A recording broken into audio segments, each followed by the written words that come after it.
Hey, it's Jennifer. Today I'm going to talk about wrist extension mobility and what you can do to improve it. So maybe you're having pain like with weights overhead or in a front rack position, maybe like a push-up or a plank where you're on your wrist like this isn't feeling good. So part of that might be a range of motion issue or a strength and stability issue. Lily's gonna steal our mobilization ball if we're not careful.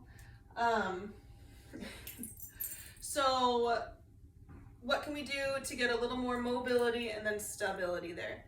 So first thing you can do is take a lacrosse ball to your forearm muscles here. So you'll just find a table and a lacrosse ball, put it under your forearm muscles and roll up and down this way.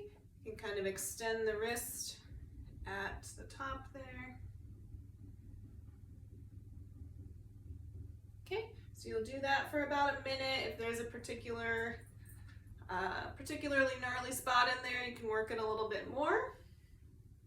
So doing that, and then on the floor, doing a little self-mobilization here. So you're gonna put your hand on the floor, and then this hand comes in and really gets in right at that joint. So right where your arm bone is connecting to your hand bones down here. Put a little pressure so the heel of your hand isn't lifting up, and then just kind of rock to, the edge of what's comfortable. So you're not like pushing for more inches into a lot of pain here. You're just working with the range that you've got, but pushing to the edge of what's comfortable and not really holding it, but just going back and forth for a minute or so there. You'll do both sides.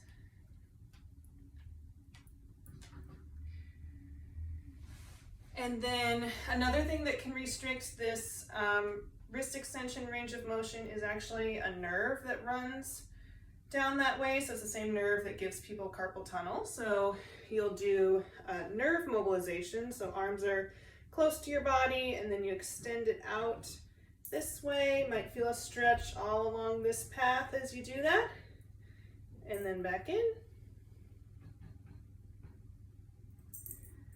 10 of those.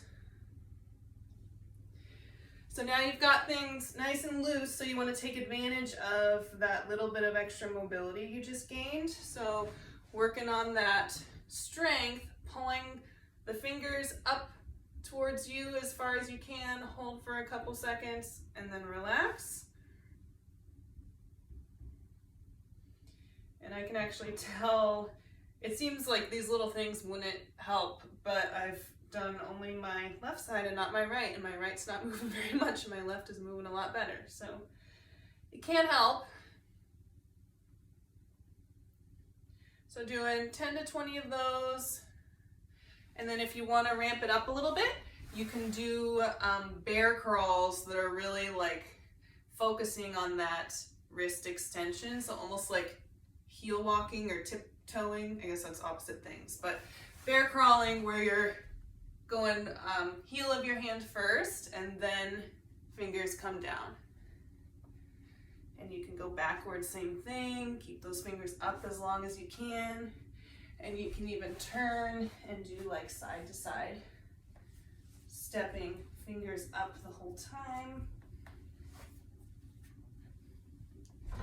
Okay, so working through that can help with that extension, range of motion, and stability in that position, which over time might help you feel a little bit better when you've got some pressure on your wrist going that direction. Thanks.